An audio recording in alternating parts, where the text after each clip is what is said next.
오늘도 말씀을 깨닫는 은혜와 함께 하나님 나라를 누리는 복이 있기를 주님의 이름으로 축원합니다.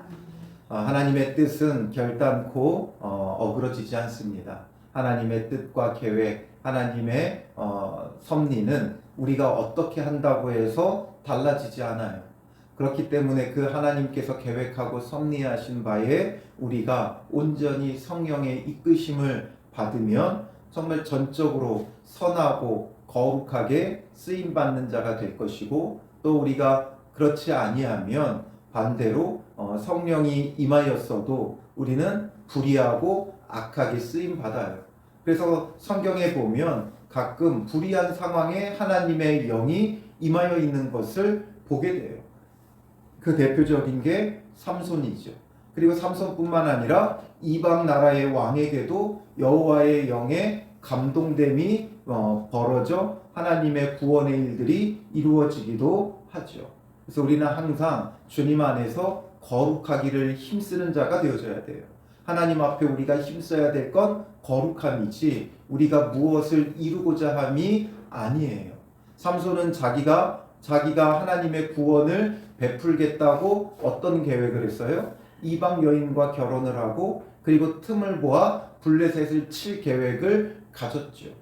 이런 것이 필요한 게 아니에요. 내 생각에는 이렇게 하면, 내 생각에는 저렇게 하면 하나님의 뜻을 이룰 것이라고 생각하지만 우리가 무엇을 이루는 것보다 우리는 성령의 인도하심을 받으며 거룩하게 준비되어 있으면 돼요. 그래서 우리는 그릇이죠. 깨끗한 그릇은 어디다든 쓸 수 있어요. 깨끗한 그릇이 되기만 하면 그 나무의 재질은, 그 그릇의 재질은 중요하지가 않아요. 그게 금으로 만들었든 나무로 만들었든 흙으로 만들었든 깨끗하면 쓸 수 있어요. 그러나 아무리 금으로 만들었어도 더러우면 쓸 수가 없죠.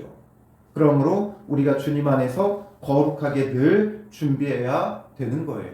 그래서 삼손은 자기의 계획대로 그 일들이 이루어진 게 아니라 자기가 선한 계획을 갖는다고 했지만 그건 결국에는 엉뚱한 길로 흘렀고, 그럼에도 불구하고 하나님께서 그를 통해 이스라엘의 구원을 베풀기 시작하셨어요. 그래서 이제 그 분노하며 집으로 돌아갔다가 오늘 본문에 보면 이제 1절에 얼마 후 밀 거둘 때에 삼손이 염소 새끼를 가지고 그의 아내에게로 찾아가서, 이제 염소 새끼를 가지고 다시 그 아내를 찾아가요. 그건 무엇 때문이겠어요? 이제 화해를 위한 것이지요. 분노하고 화내며 갔지만 이제 화해를 위해서 염소 새끼를 가지고 왔어요. 그러니까 어느 정도 자기의 감정도 추스렀고, 그래서 이제 다시금 화해코자 가서 내가 방에 들어가 내 아내를 보고자 하노라 하니까 장인이 뭐라 그래요?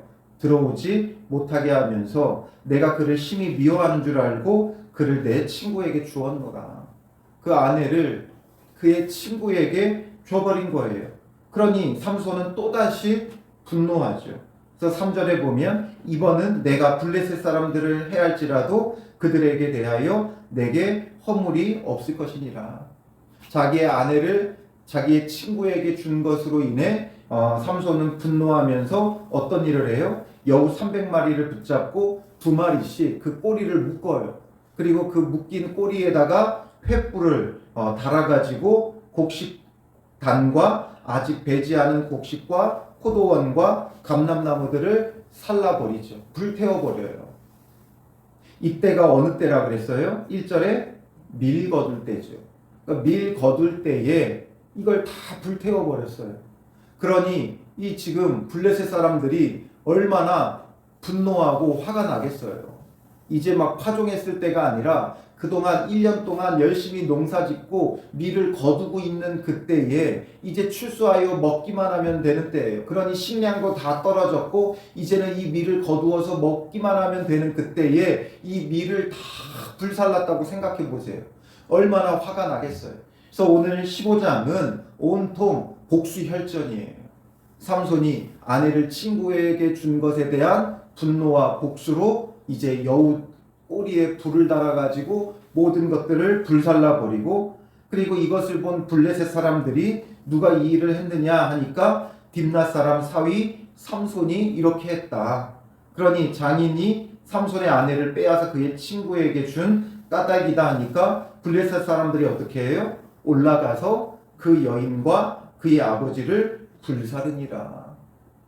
불살라 버리는 거예요. 그 여인과 아내를 불살라 버려요. 원래 이들이 이렇게 협박을 했었죠. 언제 했어요? 삼손이 수수께끼를 냈을 때 이것을 맞추지 못하니까 그 삼손의 친구들이 그 아내에게 협박하면서 지금 남편을 꿰어서 우리에게 그 수수께끼의 답을 알려달라는 거예요. 앞선 14장 15절에 그러면서 그렇지 아니하면 너와 내 아버지의 집을 불사르리라. 너희가 지금 우리의 소유를 빼앗고자 하여 우리를 청한 것이 아니냐 이렇게 협박했었죠. 이게 무서워가지고 이들은 삼손을 꿰어가지고 그 답을 알고 삼손에게 알려주고 이렇게 했지만 결국에는 어떻게 돼요? 불살라지죠. 결국에는 불살라져요. 결국 이게 무엇을 보여줘요? 악인의 최후죠. 악인들은 어떻게 해도 결국에는 심판을 면치 못하는 거예요. 살겠다고 발버둥 쳤지만 엉뚱한 데서 결국에는 불살라지는 그런 최후를 맞이하죠. 그리고 삼손은 그들에게 이것을 보고 어떻게 말해요? 너희가 이같이 행하였은즉 내가 너희에게 원수를 갚고야 말리라. 또 이제 삼손은 원수를 갚죠. 그래서 8절에 블레셋 사람들의 정강이와 넓적다리를 크게 쳐서 죽이고 또 복수를 해요. 그러니 이 또 블레셋 사람들은 어떻게 했어요? 이걸 보니까 또 분노하고 화가 나죠. 그래서 이들은 이번에는 어디로 가요? 9절에 블레셋 사람들이 올라와 유다에 진치고 레히에 가득한지라. 유다 지파 사람들에게 복수하는 거예요. 왜냐하면 삼손이 너무 강했어요. 그러니까 삼손을 직접적으로 어떻게 위해하지 못하고, 그러니 이들이 지금 이스라엘을 지배하고 있는 때이기 때문에 유다에게로 올라와 가지고 그들을 치는 거죠. 그러니 유다 사람들이 당황해하면서 어찌하여 올라와서 우리를 치느냐 하니까 그들이 뭐라 그래요? 10절에 올라온 것은 삼손을 결박하여 그가 우리에게 행한 대로 그에게 행하려 함이로라. 우리는 삼손 때문에 올라왔다라는 거예요. 그러니까 이번에는 유다 사람들이 나서서 삼손을 잡아다가 그에게 바치죠. 그래서 3,000명이 유다 사람 3,000명이 11절에 삼손에게 가서 너는 블레셋 사람이 우리를 다스리는 줄을 알지 못하느냐? 내가 어찌하여 우리에게 이같이 행하였느냐 하죠. 그러니 삼손도 그들이 행한 대로 나도 그들에게 행하였노라. 그러니까 유다 사람들이 12절에 우리가 너를 결박하여 블레셋 사람의 손에 넘겨주려고 내려왔노라. 삼손을 넘겨주려고 하는 거예요. 지금 이스라엘 사람들이고 이 이스라엘 사람들을 위해서 삼손이 구원자의 역할을 하고 있죠. 블레셋 사람들을 친 거예요. 그렇다면 삼손과 함께 그들을 대적할 생각을 해야 되는데 오히려 삼손을 넘겨주려고 하죠. 자신들의 사사고 구원자의 역할을 해야 될 삼손을 넘겨주는 거예요. 예수님께서 이 땅에 오셨을 때 예수님을 십자가에 넘겨주는 자들과 다를 바가 없죠. 삼손이 나를 치지 아니하겠다고 내게 맹세하라 하면서 그들이 생명은 그를 죽이지는 않겠다고 하면서 묶어서 넘겨만 주겠다 하면서 13절 마지막에 보면 새 밧줄 둘로 결박하고 바위 틈에서 그를 끌어내니라. 그래서 새 밧줄이에요. 헌 것도 아니고 새 밧줄로 그를 묶어가지고 밧줄 둘로 그를 묶어서 블레셋 사람들에게 넘겨주죠. 그러니 14절에 블레셋 사람들이 그에게로 마주 나가며 소리 지를 때 삼손을 보며 이제 그를 치기 위해서 소리 지르며 나갔죠. 그때 여호와의 영이 삼손에게 갑자기 임하시니까 그의 팔 위에 밧줄이 불탄 삼과 같이 그의 결박되었던 손에서 떨어진지라. 그 새 밧줄을 끊어버리죠. 너무나도 쉽게 끊어버려요. 그리고 삼손이 나귀 새 턱뼈를 보고 손을 내밀어 집어들고 그것으로 1,000명을 죽이고, 나귀 턱뼈를 가지고 블레셋 사람들을 쳐가지고 1,000명을 죽이게 되어져요. 그리고 그곳에서 이제 그가 뭐라고 그래요? 나귀의 턱뼈로 한 더미 두 더미를 쌓았으며 나귀의 턱뼈로 내가 1000명을 죽였도다. 하나님을 찬양하는 것이 아니라 내가 1000명을 죽였도다. 고작 나귀의 턱뼈로 한 더미 두 더미를 쌓고 그 턱뼈로 1000명을 죽였도다. 자화자찬하고 있죠. 결국 이 모든 게 복수혈전이에요. 그러나 이 복수혈전 속에 하나님은 이스라엘을 향한 그 구원의 일들을 시작한 거죠. 그래서 정광이와 넓적다리를 쳐서 많은 사람을 죽였고 마지막에는 나귀의 턱뼈로 1000명을 죽이며 이제 구원이 시작되어지는 거죠. 그런데 그 속에서 하나님의 행하심을 삼손이 찬양하기보다는 자기를 높이고 있고 그곳의 이름도 17절에 보면 라맛 레히라 이름하였더라. 바로 턱뼈의 산이라는 거예요. 내가 이 턱뼈로 산을 이루었다 이거죠. 그러나 삼손이 18절에 심히 목이 말라 여호와께 부르짖어 이르되, 이게 참 삼손의 내용은 좀 뭔가 이렇게 난데없어요. 오늘 본문에도 갑자기 여우를 잡아가지고 불사르지를 않나. 계속 복수혈전을 하다가 1000명을 죽이는 큰 구원을 이루어 놓고 심히 목말라 여호와께 부르짖어 이르되, 여호와께 부르짖어요. 이게 왜 나오냐 하면 삼손이 지금 1000명을 죽였잖아요. 그렇게 대단하고 위대하다 할지라도 목마르면 끝이에요. 아무리 대단한 자라 할지라도 자기의 목마름조차 해결할 수 없다라는 거죠. 아무리 1000명을 나귀 턱뼈로 치고 지금 그곳을 라마 레이라고 한다 할지라도 그가 목마르니까 아무것도 할 수 없죠. 그래서 하나님께 부르짖으며 원망하듯이 외쳐요. 주께서 종의 손을 통하여 이 큰 구원을 베푸셨사오나 내가 이제 목말라 죽어서 할례 받지 못한 자들의 손에 떨어지겠나이다. 하나님 앞에 간구하니까 하나님이 레이에서 한 우묵한 곳을 터뜨리시니 거기서 물이 솟아나오는지라. 삼손이 그것을 마시고 정신이 회복되어 소생하니 이것으로서 그가 살죠. 1000명을 죽이는 자도 목마르면 정신이 혼미한 거예요. 그런데 그 가운데 하나님께서 물을 주시니까 회복하죠. 우리에게는 늘 하나님의 구원이 필요한 거예요. 그러므로 그 샘 이름을 에나꼬레라 불렀으며 그 샘이 오늘까지 레이에 있더라. 에나꼬레는 부르짖는 자의 샘이죠. 그러니까 부르짖어 응답받은 샘이 바로 에나꼬레예요.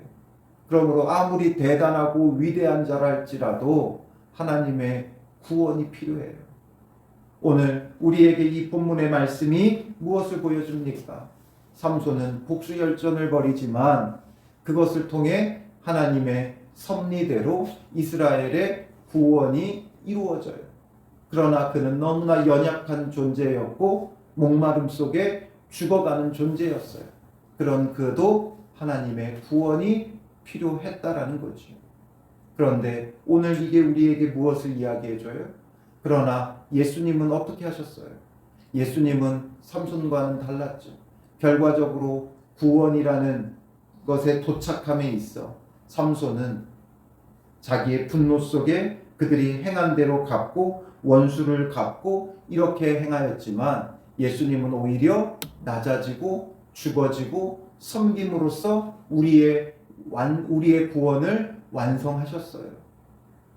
삼손은 자기의 힘으로 자기의 목마름조차 해결할 수 없었지만 예수님은 온전하게 우리를 구원하시는 분이고 그 어떤 문제도 흠도 없는 온전하신 그리스도고 하나님이시죠. 그러니 이 삼손을 통해서도 하나님은 구원하시는데 예수 그리스도를 통한 구원은 우리에게 얼마나 놀랍겠어요. 우리가 택하여야 할 방식이 삼손의 방식이 아닌 그리스도의 방식이 되어야 돼요. 그래서 주님처럼 주를 닮아가고 주를 섬기고 우리가 거룩함으로 이루어가는 참되고 온전한 구원이 되어져야 하는 것이죠.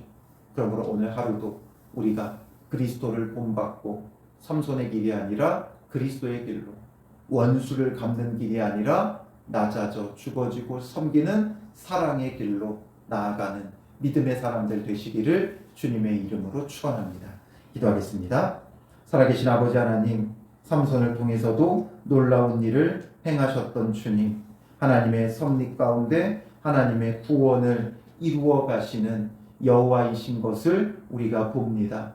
그러니 우리 안에 반드시 하나님의 구원의 일들이 이루어져 갈 터인데 우리가 원수 갚는 것으로 주의 구원을 이루어 가는 데 쓰임 받는 자가 되지 말게 하시고 사랑하며 섬김으로 낮아지고 죽어짐으로 주님의 구원을 흠없이 온전하게 이루어가는 믿음의 사람들이 되게 하여 주시옵소서. 오늘 하루 주님 안에서 만나는 이들보다 더 낮아져 섬기며 사랑으로 행하는 믿음의 사람들이 되어 하나님의 구원을 완성해가는 믿음의 사람들 되게 하여 주실 줄 믿사오며 예수님의 이름으로 기도합니다. 아멘.